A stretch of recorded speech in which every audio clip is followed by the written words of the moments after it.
La tarde se había deshecho en un crepúsculo violeta, arrastrando consigo los últimos restos de un día implacable.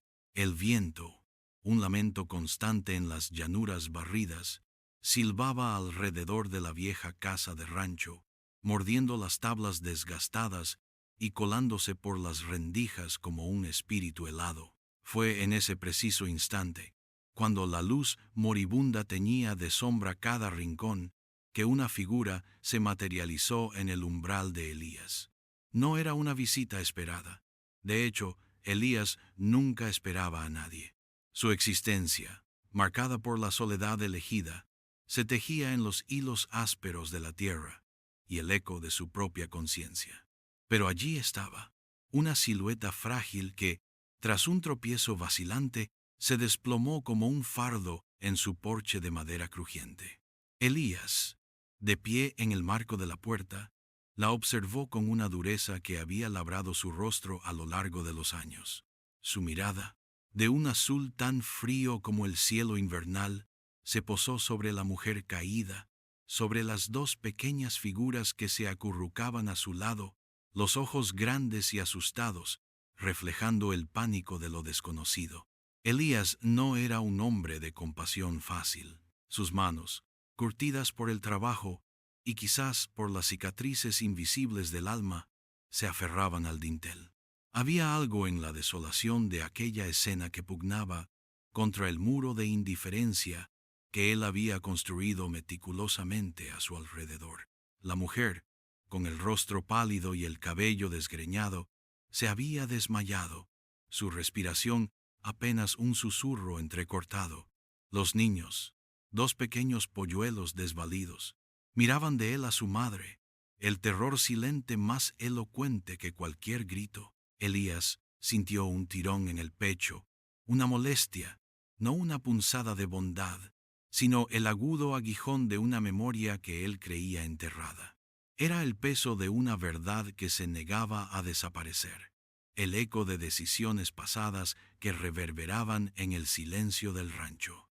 Por un instante, el rancho entero pareció contener el aliento, expectante. El aire se volvió espeso con la tensión no dicha. Elías, con una voz ronca que apenas reconocía como suya, una voz que arrastraba el cansancio de un alma que había visto demasiado, pronunció una sola palabra, apenas un siseo contra el viento que se levantaba. Entra. No fue una invitación amable, sino una orden lacónica, una rendición a un impulso que no comprendía del todo, una fisura en la armadura de su soledad. La noche, que ya había envuelto el rancho en su manto oscuro, parecía cerrar un círculo sobre ellos, un presagio de lo que estaba por venir. Antes de entrar en esta historia, cuéntanos en los comentarios desde dónde nos ves. Y suscríbete, si quieres más contenido como este. Elías dio un paso atrás, el chirrido de las bisagras de la puerta vieja pareciendo un gemido de protesta.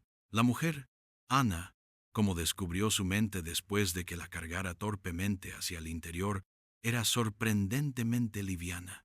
Su cuerpo era poco más que huesos y la fragilidad de una vida al límite. La dejó en el suelo, cerca de la chimenea que ahora Elías se apresuraba a avivar con leña seca, el fuego crepitando con una vitalidad que no había tenido en años. Los niños, una niña pequeña de no más de 5 años llamada Lily, y un niño algo mayor, Tomás, se quedaron inmóviles en el umbral, sus ojos pegados a Elías, con una mezcla de miedo y una curiosidad infantil y desarmante. El olor a humo y a polvo antiguo llenaba la cabaña, una atmósfera que Elías había respirado durante décadas, una prisión autoimpuesta que ahora parecía encogerse con la presencia de estos extraños. La luz de las llamas danzaba sobre las paredes, revelando la espartana desnudez de la casa. Una mesa de madera tosca, 2 sillas y una cama solitaria en un rincón. Nada más. Nada que sugiriera calidez, hogar o una bienvenida. Elías no les ofreció palabras, solo un gruñido. La costumbre de su soledad era un hábito arraigado, más denso que la propia tierra que cultivaba. Recorrió la cocina, buscando algo, cualquier cosa, que pudiera pasar por alimento. Encontró pan duro y algo de carne salada. No era un anfitrión, ni quería serlo. La presencia de Ana y sus hijos era una intrusión, un desgarro en el tejido ininterrumpido de su aislamiento. La escena era irónica. Elías, un hombre que había rechazado la compañía, ahora se encontraba con una familia desamparada en su puerta. Un reflejo incómodo de alguna faceta de sí mismo que prefería mantener oculta. Las miradas de los niños se clavaron en él, juicios tácitos, silenciosos, pero penetrantes. Recordaban vagamente a otros ojos, a otros tiempos, a un dolor que yacía latente, como ascuas bajo las cenizas.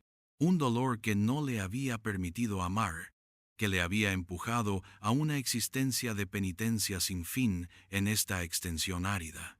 Ana se removió. Sus ojos se abrieron lentamente, parpadeando contra el resplandor del fuego.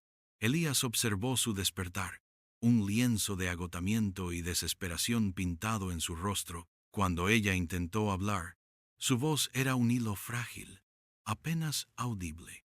Él solo negó con la cabeza, señalando el pan.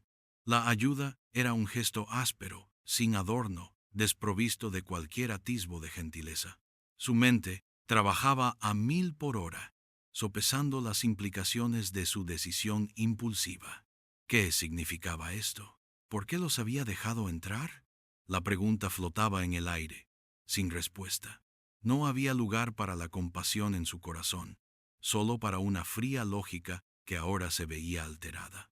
Un fugaz destello de algo que parecía culpa, pero que él reprimió con la brutal eficiencia de un herrero golpeando metal caliente, cruzó sus ojos.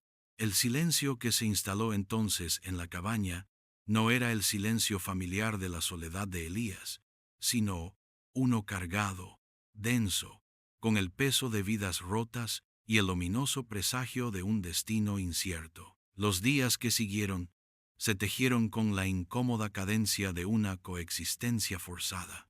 Ana, con una tenacidad silenciosa, comenzó a moverse por la casa como una sombra, recogiendo lo que Elías desechaba, limpiando el polvo acumulado de años de abandono. No pedía permiso, simplemente actuaba, un testimonio mudo de su desesperación y su instinto de supervivencia. Elías la observaba desde la distancia, con una mezcla de recelo y una curiosidad casi imperceptible. La veía fregar los platos con el agua fría del pozo, remendar las ropas raídas de sus hijos, su espalda encorvada, pero nunca rota. Las dos pequeñas presencias, Lily y Tomás, eran como gorriones asustados al principio, pegados a las faldas de su madre, pero la inocencia infantil pronto se abrió paso. Elías los encontraba explorando el rancho, susurrando secretos entre los árboles. Sus risas ocasionales, aunque tímidas, resonaban en el silencio acostumbrado del lugar.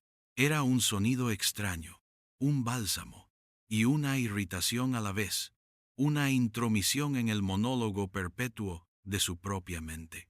Elías mantenía una distancia infranqueable, una fortaleza de silencio construida sobre cimientos de dolor. Sus mañanas comenzaban antes del amanecer. Sus días se consumían en el trabajo del rancho, sus manos expertas manejando la tierra y el ganado con una brutal eficiencia.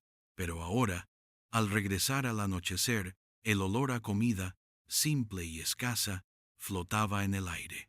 Ana preparaba lo poco que tenían, estirándolo para que alcanzara. Compartían las comidas en un silencio tenso, las miradas esquivas, cada uno atrapado en su propio universo de pensamientos y pesares. La mesa de madera, antes un lugar de solitaria masticación, ahora albergaba 4 almas, un cuadro que contrastaba violentamente con la vida que Elías había cultivado. La gente del pueblo, un puñado de casas apelotonadas a kilómetros de distancia, había comenzado a susurrar. Los rumores, como el polvo del desierto, se levantaban con cada ráfaga de viento, arrastrando juicios y prejuicios. El viejo Elías, con una mujer y niños, era una anomalía, un desafío a la narrativa que habían construido sobre él. El hombre solitario, el lobo estepario, el que vivía al margen de la decencia común. Elías sentía las miradas, los chismorreos velados, el peso de una sociedad que no perdonaba la desviación de lo establecido, ni la inesperada manifestación de lo que podría parecer amabilidad, aunque él la viera como una carga inexplicable. Un día, mientras reparaba una valla, una vecina pasó en su carreta.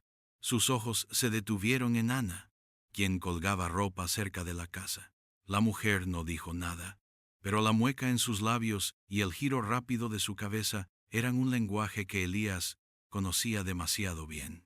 Era el rechazo, la condena silenciosa que él mismo había experimentado, y que ahora se proyectaba sobre Ana. La ironía era un cuchillo afilado.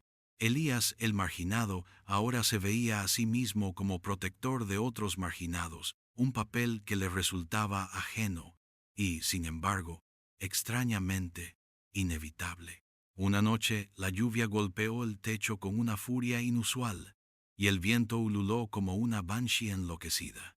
Dentro de la cabaña, el fuego crepitaba con una vitalidad desesperada, la única fuente de calor en la oscuridad que se había apoderado del exterior. Lily había despertado de una pesadilla, su llanto un hilo agudo que perforaba el silencio.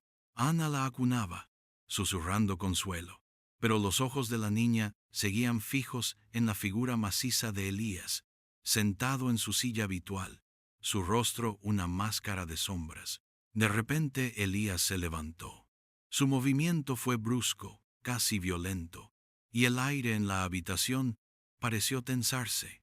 Se dirigió al rincón más oscuro, donde un baúl viejo y polvoriento había permanecido sin tocar durante años, un sarcófago de recuerdos. Con una lentitud deliberada, lo abrió. El chirrido de las bisagras fue el único sonido aparte de la lluvia. Ana, aún con Lily en brazos, observó sus ojos curiosos a pesar del miedo que la embargaba. De dentro del baúl, Elías extrajo un objeto envuelto en tela, una pequeña muñeca de trapo, descolorida y gastada, con un solo ojo de botón. La sostuvo con una mano sorprendentemente delicada para un hombre de su tamaño, su pulgar acariciando el material gastado. La luz del fuego reveló una cicatriz profunda en su mejilla, una que se extendía desde la sien hasta la mandíbula, y que parecía arder con una intensidad inusual en ese momento. Sus ojos, normalmente tan fríos, se volvieron distantes, velados por una pena que Ana nunca había imaginado en él. Era un atisbo, una ventana repentina a la profundidad de su dolor, una grieta en su impenetrable fachada. Un recuerdo, vívido y cruel, lo asaltó con la fuerza de un golpe. La imagen de una niña pequeña, risueña, con coletas rubias y una muñeca idéntica en sus brazos. Su risa, un tintineo que se había grabado a fuego en la memoria de Elías, resonaba ahora en su mente, mezclándose con el rugido de las llamas y el gemido del viento. Era su hija, Elara, la tragedia, que él había intentado sepultar bajo años de aislamiento y amargura, volvió a la superficie. Un accidente, un error suyo, la imagen de un carro volcado, el grito desgarrador de su esposa, el silencio repentino de Lara. La culpa era un peso que lo había encorvado, había transformado su alma en una ruina. Él, el hombre que creía poder controlar todo, había fallado en lo más importante. La muñeca, ese insignificante trozo de tela, era el ancla a un pasado que lo perseguía, un recordatorio constante de su incapacidad para proteger a aquellos a quienes amaba. Había sido esa pérdida la que había cimentado su aislamiento, la que lo había transformado en el ranchero hosco y solitario, moralmente ambiguo, no por maldad intrínseca, sino por una herida tan profunda que había gangrenado cualquier atisbo de gentileza. Los ojos de Ana se encontraron con los suyos, y en esa conexión tácita, Ella pareció comprender algo del vasto y desolador paisaje de su pena. No había preguntas, solo una comprensión silenciosa que era más devastadora que cualquier acusación. Elías, sin decir una palabra, volvió a guardar la muñeca.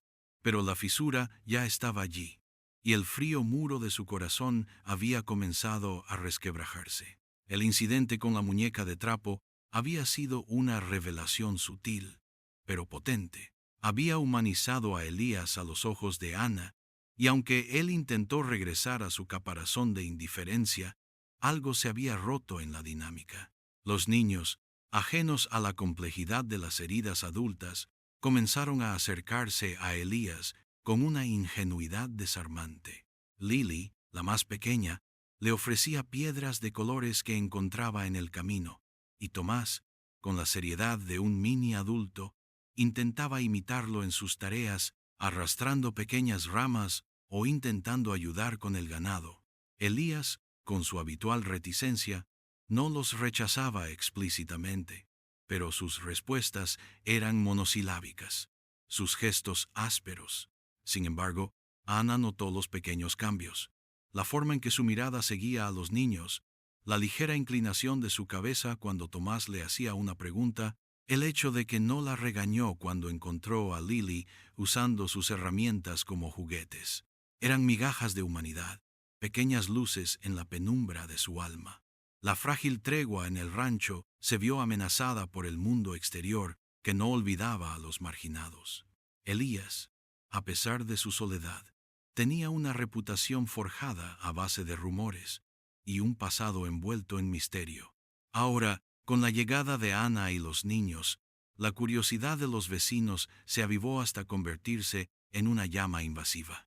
Un hombre, Hércules, un ranchero corpulento de las tierras vecinas, conocido por su avaricia y su naturaleza violenta, comenzó a merodear. Hércules había codiciado las tierras de Elías durante años, viendo el rancho aislado como una presa fácil. Se decía que había intentado comprarlas en el pasado, y ahora, la aparición de una mujer y unos niños, una aparente debilidad, era una invitación abierta para él. Sus visitas, al principio casuales, se volvieron más frecuentes, sus ojos fijos en Ana, sus palabras cargadas de insinuaciones. Un día, mientras Elías estaba fuera, Hércules se atrevió a acercarse a la casa. Ana, con los niños escondidos detrás de ella, lo enfrentó en el porche. Sus palabras, burlas sobre su situación y su supuesta dependencia de Elías, la picaron. Le habló de un hombre solo y una mujer desesperada, una combinación que siempre trae problemas, su voz untuosa y cargada de doble sentido. Ana, a pesar del miedo, se mantuvo firme, su voz baja, pero llena de acero. Este no es su lugar, señor. No hay nada para usted aquí.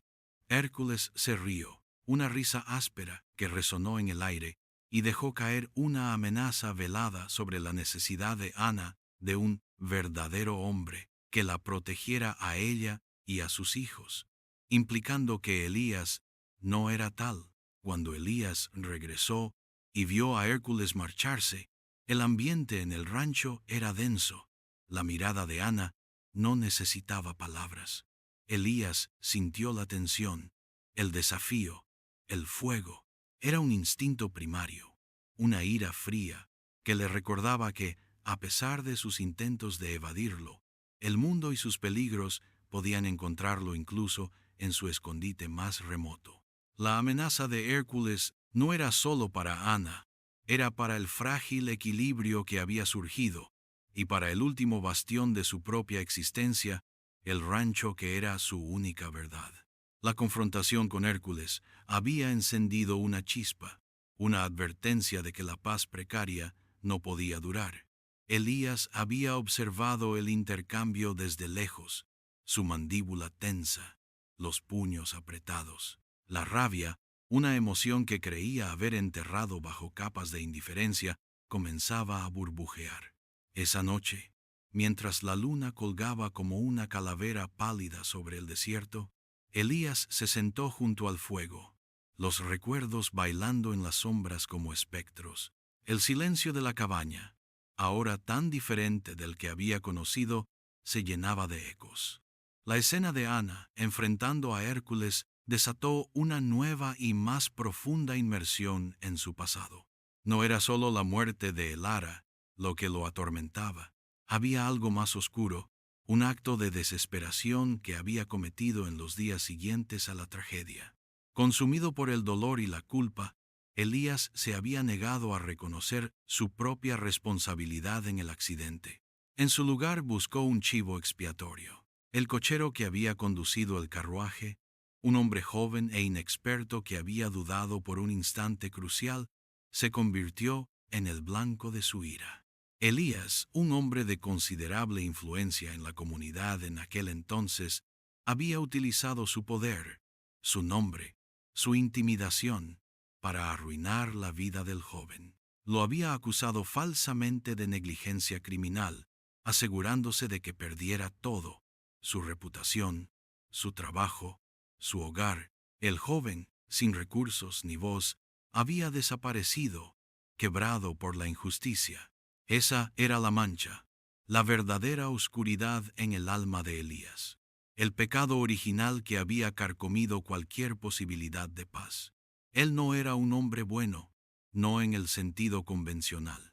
Era un hombre roto, un moralmente ambiguo, que había permitido que su dolor lo transformara en un verdugo, justificando sus acciones con el velo de su propia tragedia. Había creído que al destruir al cochero, de alguna manera se vengaba del destino, o aliviaba su propia culpa, pero solo había añadido más capas a su tormento. Ahora, con Ana y los niños bajo su techo, el peso de esa decisión pasada se volvía insoportable. Los inocentes ojos de Lily y Tomás, su vulnerable presencia, eran un espejo que reflejaba la vileza de sus actos. La misma desesperación que había visto en el rostro del cochero, ahora la veía en el de Ana, y le resultaba dolorosamente familiar. Era el mismo abismo, la misma necesidad de sobrevivir, la misma fragilidad ante un mundo cruel. La ironía era brutal. Había arruinado a un hombre por un accidente, y ahora el destino había arrojado a su puerta a una mujer que había perdido todo por circunstancias ajenas a su voluntad. La deuda, aunque no fuera consciente, parecía exigirse. La amenaza de Hércules no era solo sobre la tierra, sino sobre el control. Los días se hicieron más tensos, con la presencia del ranchero rival sintiéndose como una sombra en el horizonte. Se escuchaban disparos lejanos, y Elías encontró sus cercas cortadas, su ganado disperso. Las señales eran claras. Hércules estaba probando los límites, buscando la debilidad. Había un pacto tácito de silencio y hostilidad entre los rancheros del valle, un código no escrito que Hércules estaba rompiendo. Elías sabía que el conflicto abierto era inminente, una tormenta que se avecinaba. Y esta vez, no solo su rancho estaba en juego, sino las vidas que ahora, de alguna manera inexplicable, habían pasado a depender de él. La tensión en el rancho era palpable, densa como el aire antes de una tormenta de polvo. Hércules, con cada provocación, con cada acto de vandalismo sutil, tejía una red de hostilidad alrededor de Elías. Los robos de ganado se volvieron más descarados, las amenazas más directas. Elías, un hombre que prefería la confrontación silenciosa del trabajo duro, sentía la furia crecer en su interior, una bestia antigua que pugnaba por liberarse. No era el miedo lo que lo carcomía, sino el eco de su propio fracaso, el recuerdo de su incapacidad para proteger a aquellos que le importaban. Y ahora Ana y los niños, ajenos a la verdadera magnitud del peligro, se habían convertido en un nuevo centro de vulnerabilidad, un ancla emocional que no había buscado, pero que ahora se negaba a soltar. Una tarde, mientras el sol se ponía como una herida abierta en el horizonte, Elías regresó al rancho y encontró la escena que temía. El pozo, la única fuente de agua, había sido saboteado, la bomba de mano destrozada, el agua contaminada. Hércules había cruzado una línea. No era solo propiedad, era vida. Ana estaba junto al pozo, su rostro pálido, los niños aterrorizados a su lado. La desesperación la había consumido, y Elías vio en sus ojos el mismo desamparo que él había infligido a otro hombre años atrás. La culpa, una corriente subterránea que siempre corría por sus venas, ahora rompía la superficie con una violencia inusitada. Elías se acercó, su paso pesado, su mirada gélida. «Él quiere que te vayas», dijo Ana, su voz temblorosa, pero firme. «Quiere la tierra y sabe que contigo aquí soy un punto débil». Elías no respondió. Sus ojos se clavaron en el horizonte, en las tierras que habían sido suyas durante generaciones, las tierras que ahora estaban en juego. La decisión era clara: permitir que Hércules los ahuyentara, o enfrentarse a él. Elías se había escondido de la vida, de sus responsabilidades, de sus errores, durante demasiado tiempo. La presencia de Ana y los niños había derribado los muros de su fortaleza, revelando la desolación de su alma. La idea de que ellos sufrieran por sus batallas, por sus demonios, era insoportable. Era un drama que se había repetido en su vida, una constante cruel. Esa noche, Elías preparó sus armas. No era un hombre que recurriera a la violencia fácilmente, pero tampoco era ajeno a ella. La escopeta de caza, el cuchillo de desollar, todo dispuesto con una frialdad calculada. Ana lo observó desde la distancia, el fuego reflejándose en sus ojos. Ella no preguntó, no suplicó. Había una aceptación silenciosa de la brutal realidad de su situación, una comprensión de que la supervivencia a veces exigía medidas extremas. La atmósfera era tensa, cada respiración se sentía pesada, cada sombra parecía esconder una amenaza. Elías era consciente de la gravedad de lo que iba a hacer, no solo por la confrontación física, sino por el renacimiento de una parte de sí mismo que había jurado mantener dormida.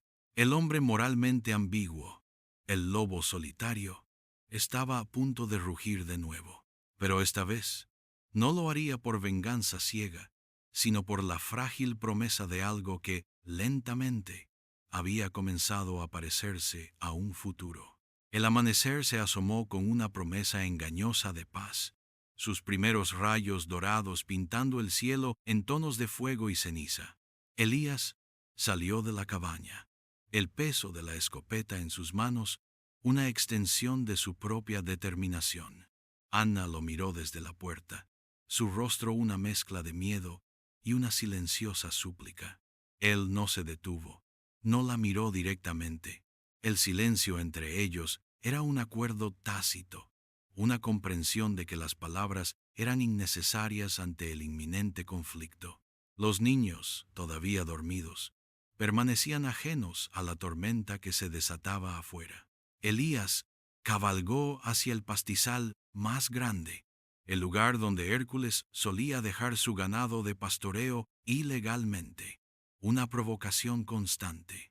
La vista de sus tierras siendo invadidas era una herida abierta. El aire frío de la mañana le quemaba los pulmones, y cada paso de su caballo resonaba con la cadencia de un destino inevitable. No era un héroe, no se sentía como tal. Era un hombre que había vivido con el peso de la culpa, que había arruinado una vida ajena por su propia amargura. Pero ahora algo había cambiado. La fragilidad de Ana y la inocencia de los niños habían reavivado una chispa, no de bondad, sino de una responsabilidad que él había creído muerta. Cuando Hércules apareció con sus hombres, no hubo preámbulos. Su risa resonó en el aire, una burla descarada.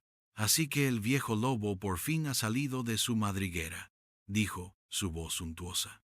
«Pensé que te habías vuelto demasiado blando con tanta compañía femenina». Elías no respondió con palabras, sino con un gesto. Levantó la escopeta, no apuntando directamente, sino con una autoridad innegable. La tensión se tensó hasta el punto de quiebre. Los hombres de Hércules se miraron, inseguros.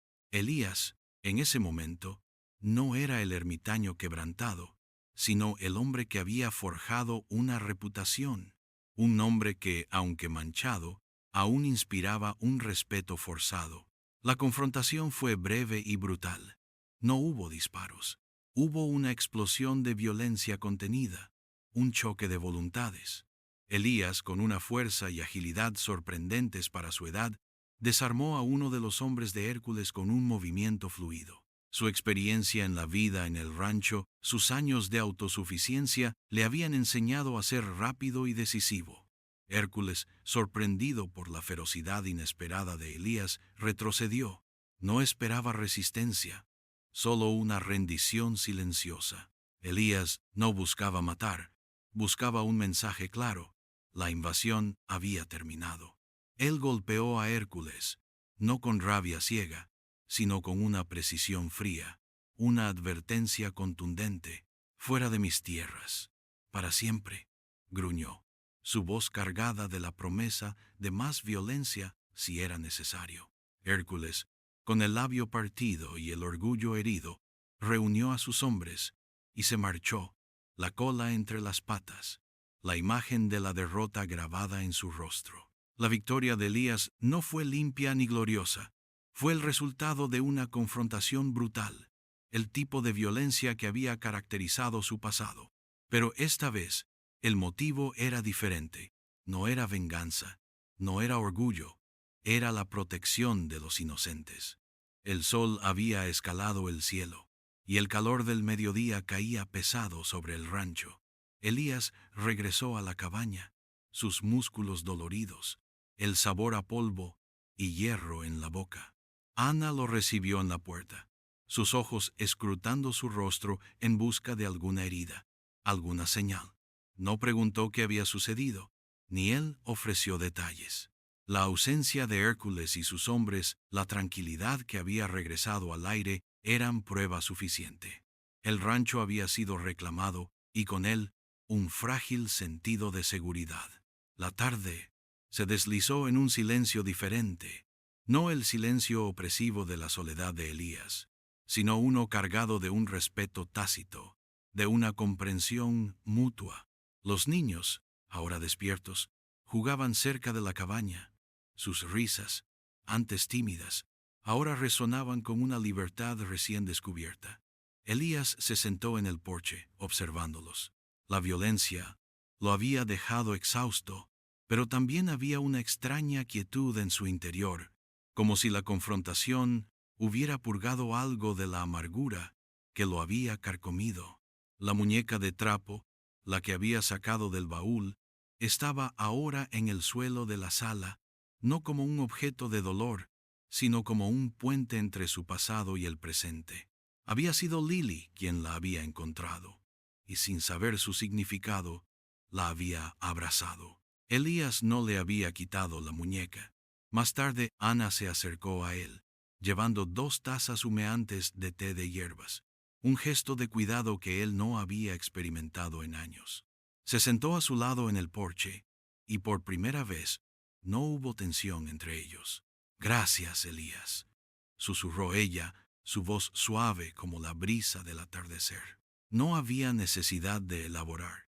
Las palabras eran un reconocimiento del sacrificio, de la decisión brutal que él había tomado por ellos. Él solo asintió, su mirada fija en el horizonte, donde el sol comenzaba a teñir las nubes de naranja y púrpura. No había redención completa en su alma, no una que pudiera borrar los errores pasados, las vidas que había marcado, pero había un reconocimiento, una aceptación de que tal vez la vida le ofrecía una oportunidad, no de absolución, sino de enmendar el curso de su existencia.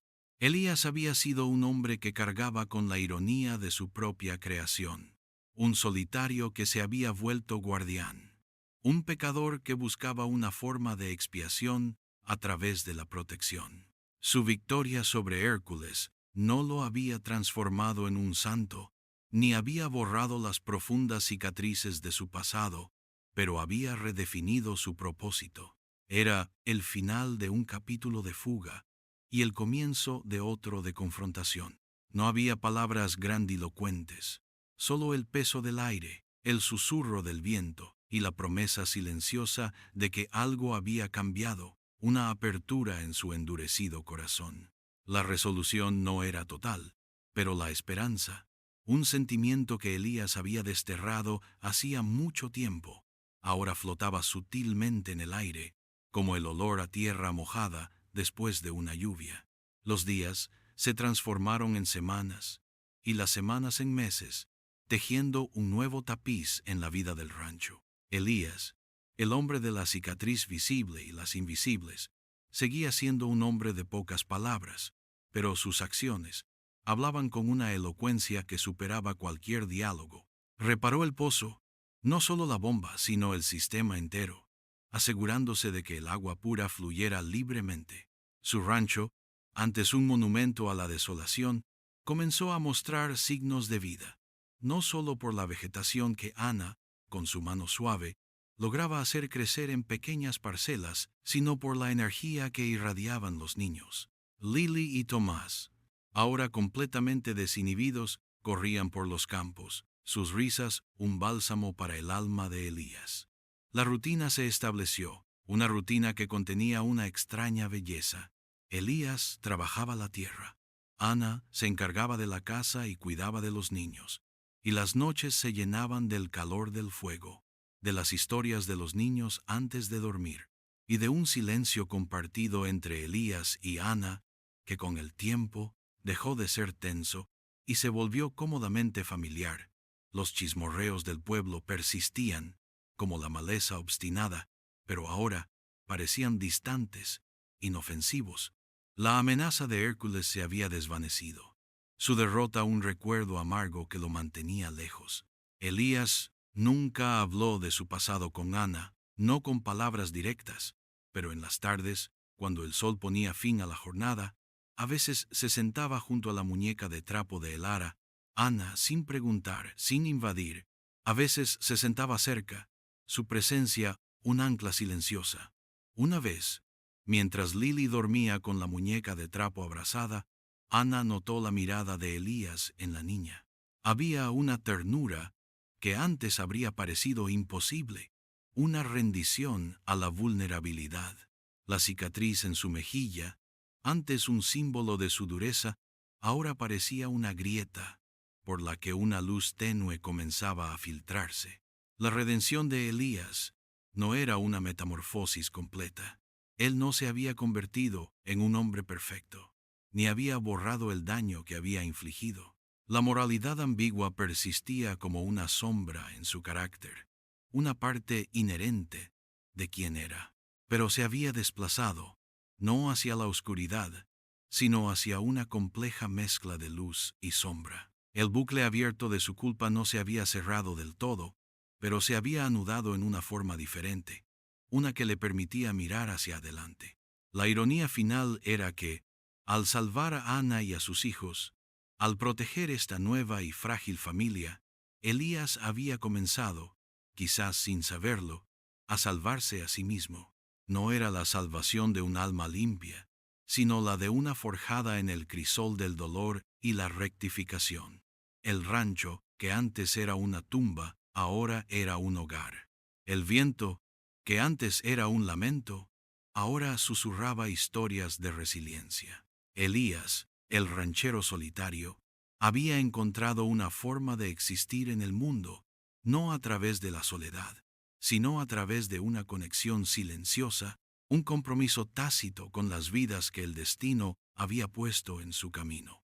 La historia no terminaba con un felices para siempre de cuento de hadas, sino con un amanecer velado por la esperanza, un nuevo comienzo forjado en la dureza de la tierra y la inexplicable calidez de un corazón que, contra todo pronóstico, había aprendido a abrirse.